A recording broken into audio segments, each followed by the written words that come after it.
Chapter 5. The Wine Shop. Summary. A cask or wooden barrel of wine is accidentally spilled in the streets of the Saint Antoine district in Paris, leading to a scramble as the impoverished residents rush to drink the wine off the ground. This scene introduces the grim reality of poverty and foreshadows the blood that will later be spilled during the revolution.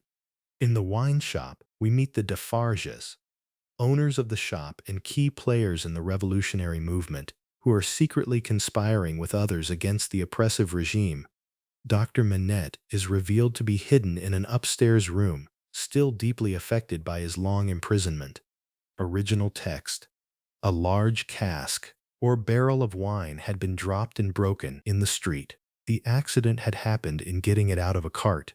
The cask had tumbled out with a run, the hoops had burst, and it lay on the stones just outside the door of the wine shop. Shattered like a walnut shell, all the people within reach had suspended their business or their idleness to run to the spot and drink the wine.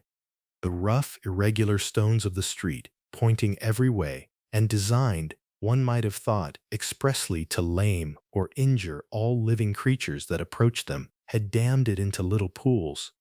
These were surrounded, each by its own jostling or pushing and elbowing group or crowd, according to its size. Some men kneeled down, made scoops of their two hands joined, and sipped, or tried to help women who bent over their shoulders to sip before the wine had all run out between their fingers. Others, men and women, dipped in the puddles with little mugs of mutilated earthenware, or broken pottery, or even with handkerchiefs from women's heads, which were squeezed dry into infants' mouths. Others made small mud embankments, or barriers, to stem or stop the wine as it ran. Others, directed by lookers-on up at high windows, darted here and there to cut off little streams of wine that started away in new directions. Others devoted themselves to the sodden or soaked and lee-dyed, meaning stained by the wine, pieces of the cask, licking and even champing or chewing the moister wine-rotted fragments with eager relish or enjoyment.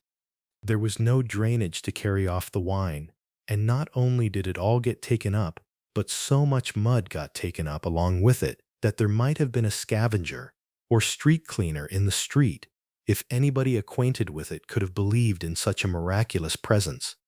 A shrill or high-pitched sound of laughter and of amused voices, voices of men, women, and children, resounded or echoed in the street while this wine game lasted. There was little roughness in the sport, and much playfulness. There was a special companionship in it, an observable inclination or tendency on the part of everyone to join some other one, which led, especially among the luckier or lighter-hearted, to frolicsome embraces or playful embraces, drinking of healths or toasts, shaking of hands, and even joining of hands and dancing, a dozen together. When the wine was gone, and the places where it had been most abundant were raked into a gridiron pattern, or a pattern of parallel lines by fingers, these demonstrations ceased as suddenly as they had broken out. The man who had left his saw sticking in the firewood he was cutting set it in motion again. The woman who had left on a doorstep the little pot of hot ashes, at which she had been trying to soften the pain in her own starved fingers and toes, or in those of her child, returned to it. Men with bare arms, matted locks, and cadaverous or pale and thin faces, who had emerged into the winter light from cellars, moved away to descend again in a gloom gathered on the scene that appeared more natural to it than sunshine. The wine was red wine, and had stained the ground of the narrow street in the suburb of Saint Antoine, in Paris, where it was spilled. It had stained many hands too, and many faces, and many naked feet, and many wooden shoes. The hands of the man who sawed the wood left red marks on the billets or logs, and the forehead of the woman who nursed her baby was stained with the stain of the old rag she wound about her head again. Those who had been greedy with the staves or wooden planks of the cask had acquired a tigerish or fierce smear about the mouth, and one tall joker so besmirched, meaning covered with stains, his head more out of a long squalid or dirty bag of a nightcap or sleeping cap than in it, scrawled upon a wall with his finger dipped in muddy wine lees. Blood. The time was to come when that wine too would be spilled on the street stones, and when the stain of it would be read upon many there. And now that the cloud settled on Saint Antoine, which a momentary gleam or brief light had driven from his sacred countenance or face, the darkness of it was heavy, cold, dirt, sickness, ignorance, and want or poverty were the lords in waiting on the saintly presence or symbolic figure, nobles of great power, all of them, but most especially the last, samples of a people that had undergone a terrible grinding and regrinding in the mill, which is a metaphorical machine representing hardship, and certainly not in the fabulous mill which ground old people young, shivered at every corner, passed in and out at every doorway, looked from every window, fluttered in every vestige or remnant of a garment that the wind shook. The mill which had worked them down was the mill that grinds young people old. The children had ancient faces and grave voices, and upon them, and upon the grown faces, and plowed into every furrow or wrinkle of age and coming up afresh, was the sigh, hunger. It was prevalent, meaning widespread or common, everywhere. Hunger was pushed out of the tall houses, in the wretched or miserable clothing that hung upon poles and lines. Hunger was patched into them with straw and rag and wood and paper. Hunger was repeated in every fragment of the small modicum or small amount of firewood that the man sawed off. Hunger stared down from the smokeless chimneys and started up from the filthy street that had no offal or waste parts of animals among its refuse of anything to eat. Hunger was the inscription or writing on the baker's shelves, written in every small loaf of his scanty or limited stock of bad bread, at the sausage shop, in every dead dog preparation that was offered for sale. Hunger rattled its dry bones among the roasting chestnuts in the turned cylinder. Hunger was shred into atomics or tiny pieces in every farthing or small coin porringer or small bowl of husky chips of potato, fried with some reluctant drops of oil. Its abiding or constant place was in all things fitted to it, a narrow winding street, full of offense or disgust and stench, with other narrow winding streets diverging or branching off, all peopled by rags and nightcaps, and all smelling of rags and nightcaps, and all visible things with a brooding or sorrowful look upon them that looked ill. In the hunted air of the people, there was yet some wild beast thought of the possibility of turning at bay or fighting back, depressed and slinking or moving stealthily though they were. Eyes of fire were not wanting among them, nor compressed lips, white with what they suppressed, nor foreheads knitted into the likeness of the gallows rope they mused or thought about enduring, or inflicting, or causing. The trade signs, and they were almost as many as the shops, were all grim illustrations of want or poverty. The butcher and the porkman painted up only the leanest scrags or small bony pieces of meat. The baker, the coarsest or roughest of meager or small and poor quality loaves of bread. The people rudely pictured as drinking in the wine shops, croaked or spoke in hoarse voices over their scanty measures of thin wine and beer, and were gloweringly or angrily confidential together, meaning that they spoke to each other in low, secretive tones. Nothing was represented in a flourishing or successful condition, save tools and weapons.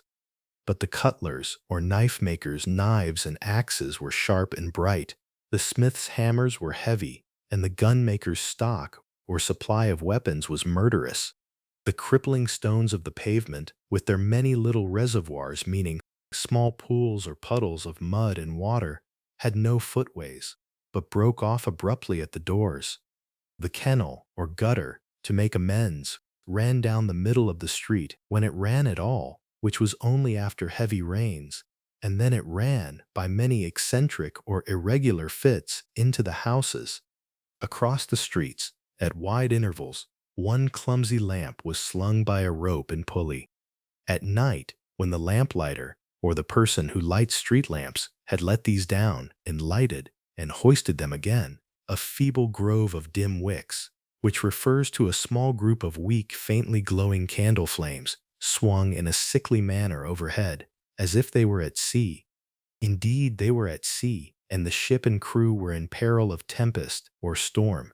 For the time was to come when the gaunt scarecrows, or thin, starving people of that region should have watched the lamplighter in their idleness and hunger so long as to conceive the idea of improving on his method, and hauling up men by those ropes and pulleys to flare or burn upon the darkness of their condition.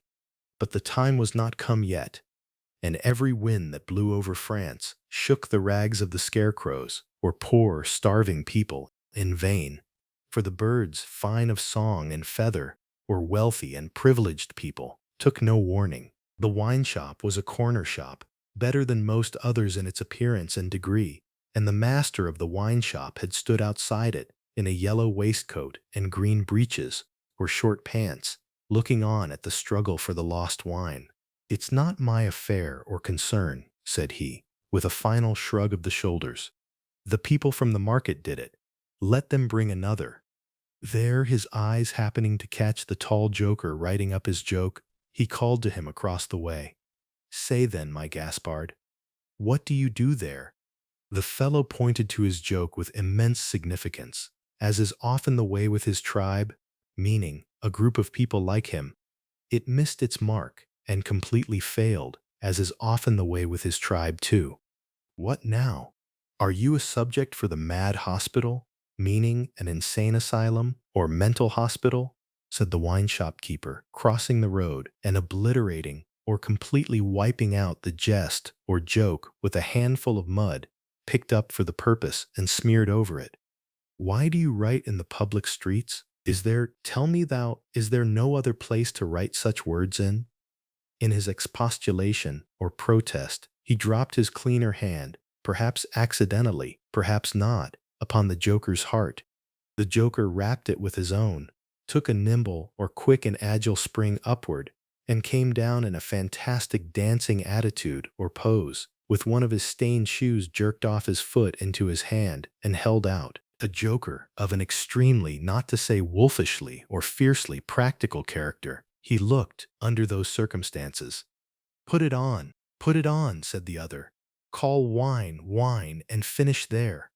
With that advice, he wiped his soiled hand upon the joker's dress or clothing, such as it was, quite deliberately, as having dirtied the hand on his account or because of him, and then recrossed the road and entered the wine shop. This wine shop keeper was a bull-necked, martial-looking, or soldier-like man of 30, and he should have been of a hot temperament, for, although it was a bitter day, he wore no coat but carried one slung over his shoulder. His shirt sleeves were rolled up, too, and his brown arms were bare to the elbows. Neither did he wear anything more on his head than his own crisply curling short dark hair. He was a dark man altogether, with good eyes and a good bold breadth, or wide space between them, good-humored looking on the whole, but implacable looking, or unforgiving too. Evidently a man of strong resolution or determination and a set purpose, a man not desirable to be met, rushing down a narrow pass with a gulf on either side, for nothing would turn the man. Madame Defarge, his wife, sat in the shop behind the counter as he came in. Madame Defarge was a stout or heavy-set woman of about his own age, with a watchful eye that seldom seemed to look at anything, a large hand heavily ringed, or wearing many rings, a steady face, strong features, and great composure, or calmness of manner. There was a character about Madame Defarge from which one might have predicted that she did not often make mistakes against herself in any of the reckonings or calculations over which she presided or was in charge.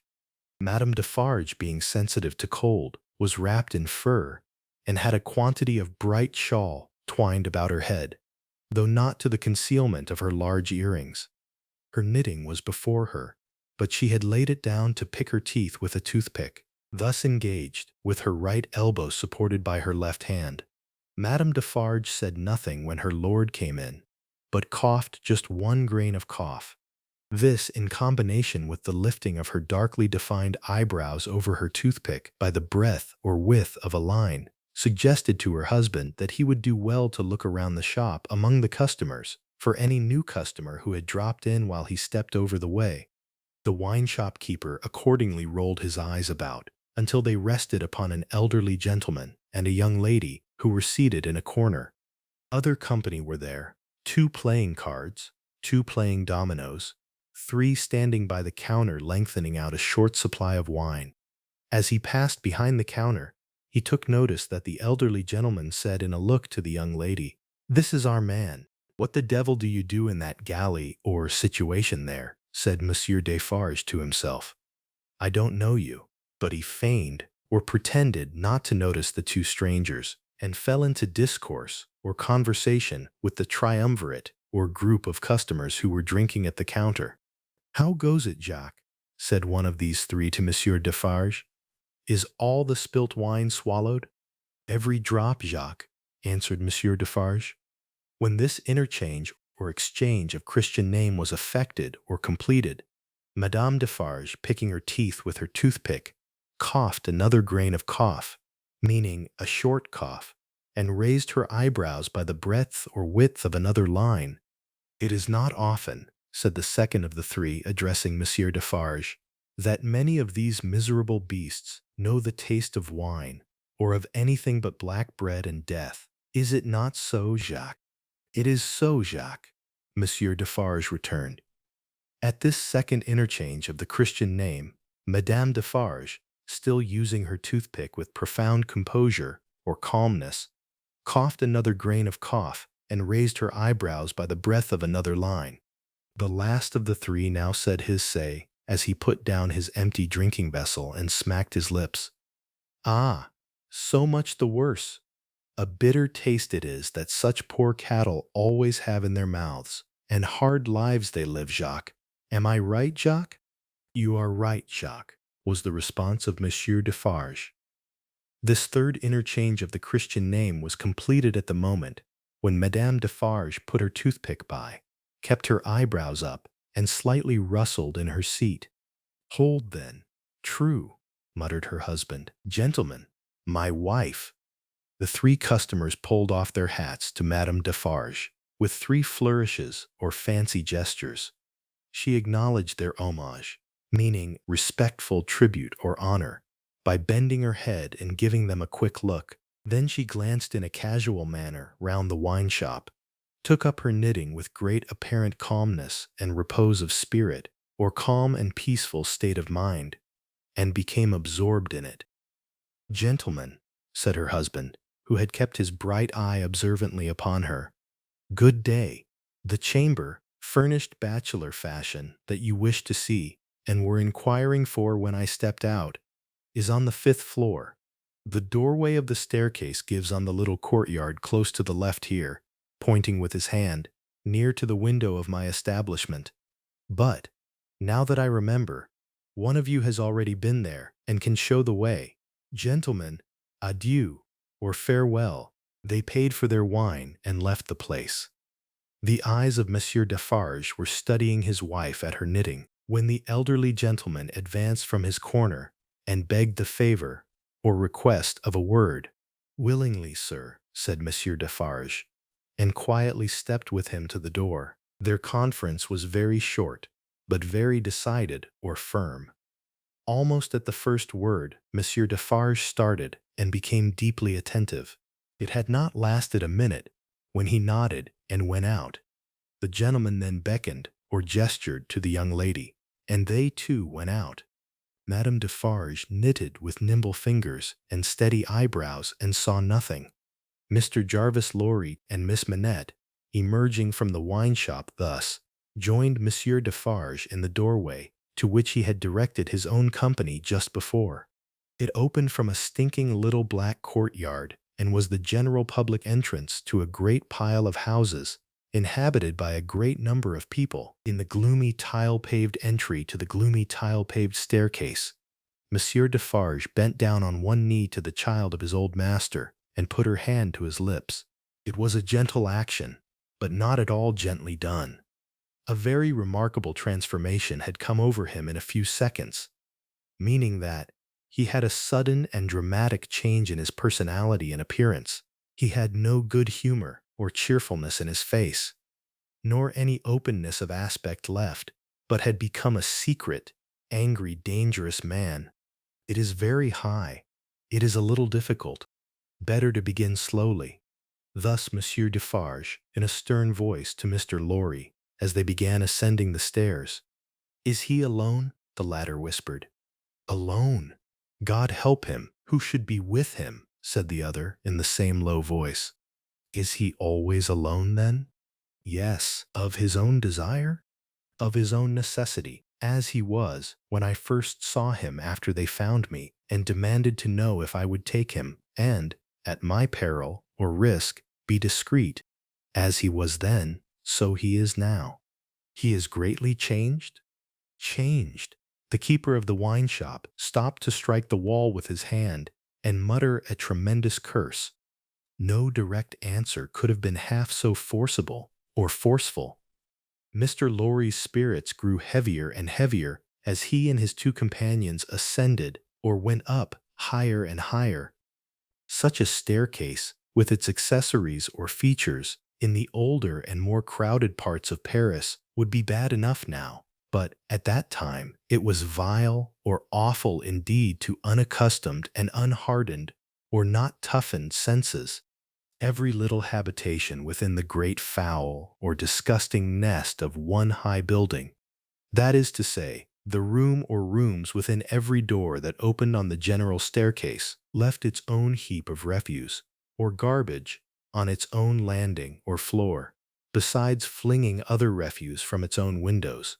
The uncontrollable and hopeless mass of decomposition so engendered or created would have polluted the air, meaning that the huge pile of rotting waste created a terrible smell, even if poverty and deprivation or hardship had not loaded it with their intangible impurities or invisible contaminants. The two bad sources combined made it almost insupportable or unbearable. Through such an atmosphere, by a steep, dark shaft of dirt and poison, the way lay, meaning that it was a narrow, filthy, and poisonous vertical passage like a chimney full of filth.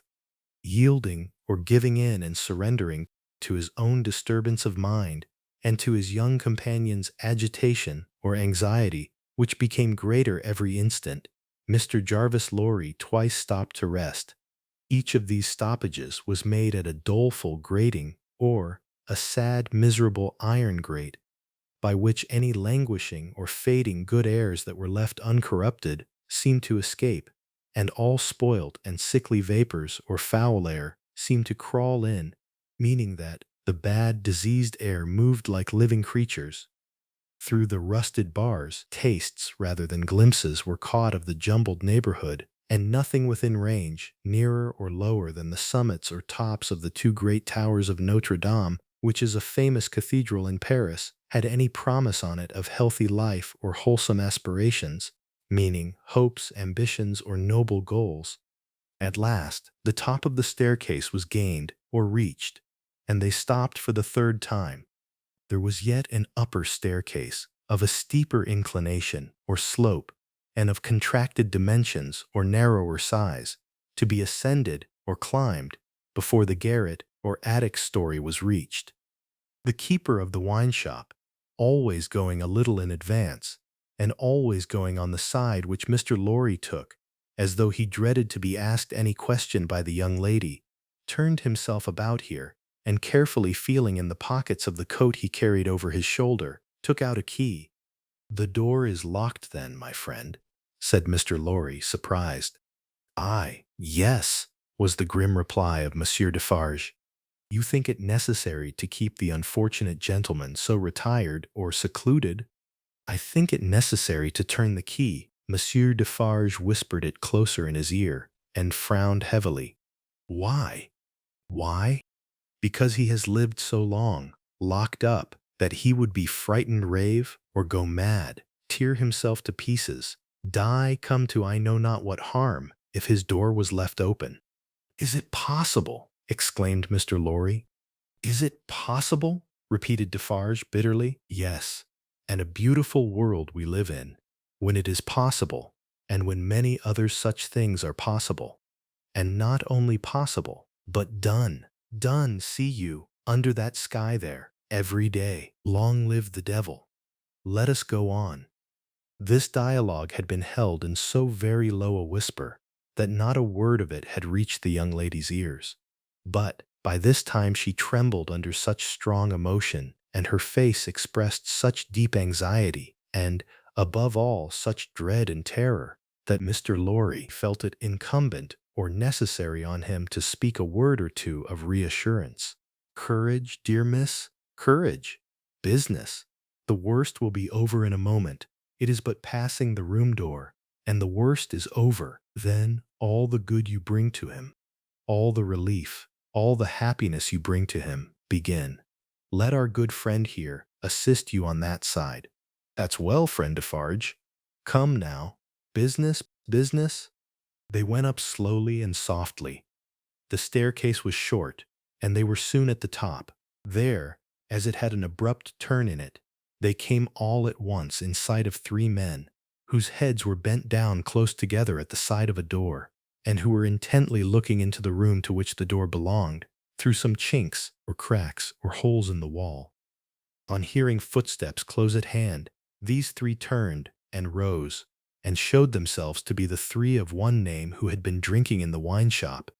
I forgot them in the surprise of your visit, explained Monsieur Defarge. Leave us, good boys. We have business here. The three glided by and went silently down, there appearing to be no other door on that floor, and the keeper of the wine shop going straight to this one when they were left alone. Mr. Lorry asked him in a whisper, with a little anger, "Do you make a show of Monsieur Manette?" "I show him, in the way you have seen, to a chosen few." "Is that well?" "I think it is well." "Who are the few? How do you choose them?" "I choose them as real men, of my name. Jacques is my name, to whom the sight is likely to do good. Enough. You are English. That is another thing. Stay there, if you please. A little moment." With an admonitory or warning gesture to keep them back, he stooped and looked in through the crevice or crack in the wall. Soon raising his head again, he struck twice or thrice upon the door, evidently with no other object than to make a noise there. With the same intention, he drew the key across it 3 or 4 times before he put it clumsily into the lock and turned it as heavily as he could. The door slowly opened inward under his hand, and he looked into the room and said something. A faint voice answered something. Little more than a single syllable could have been spoken on either side. He looked back over his shoulder and beckoned or motioned them to enter. Mr. Lorry got his arm securely round the daughter's waist and held her, for he felt that she was sinking. Business, he urged, with a moisture that was not of business shining on his cheek. Come in, come in." "I am afraid of it," she answered, shuddering. "Of it? What?" "I mean of him, of my father." Rendered, or made in a manner desperate, by her state, and by the beckoning of their conductor, or guide, he drew over his neck the arm that shook upon his shoulder, lifted her a little, and hurried her into the room. He sat her down just within the door, and held her, clinging to him. Defarge drew out the key, closed the door, locked it on the inside, took out the key again, and held it in his hand.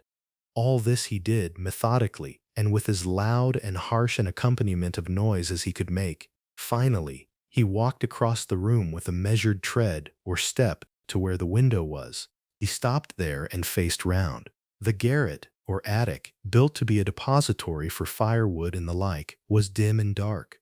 For the window of dormer, or roof window shape, was in truth a door in the roof, with a little crane over it for the hoisting up of stores from the street. Unglazed, meaning without glass, and closing up the middle in 2 pieces, like any other door of French construction. To exclude the cold, one half of this door was fast closed, and the other was opened but a very little way. Such a scanty or small portion of light was admitted through these means, that it was difficult, on first coming in, to see anything, and long habit alone could have slowly formed in anyone the ability to do any work requiring nicety in such obscurity. Yet work of that kind was being done in the garret. For, with his back towards the door, and his face towards the window where the keeper of the wine shop stood looking at him, a white-haired man sat on a low bench, stooping forward and very busy, making shoes. Thank you for joining us through this chapter of A Tale of Two Cities.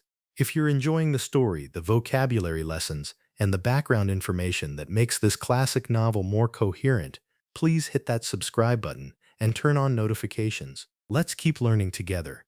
See you in the next chapter.